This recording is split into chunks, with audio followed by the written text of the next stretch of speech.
Short-circuit evaluation is a programming technique where the evaluation of a logical expression stops as soon as the overall truth value is determined.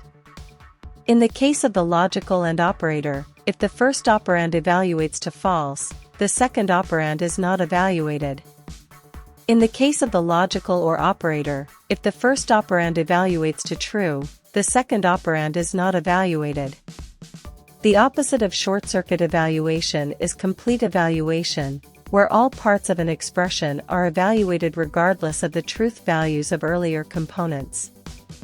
Complete evaluation can be achieved using the bitwise AND operator and the bitwise OR operator.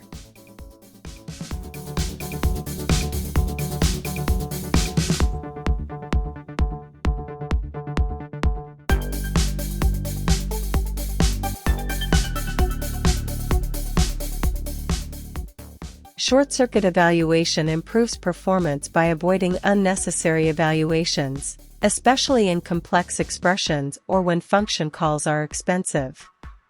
It also helps prevent errors, such as null reference exception, by skipping expressions that rely on potentially unsafe conditions. In addition, it enhances code readability by simplifying logical control flow and enabling clearer conditional logic.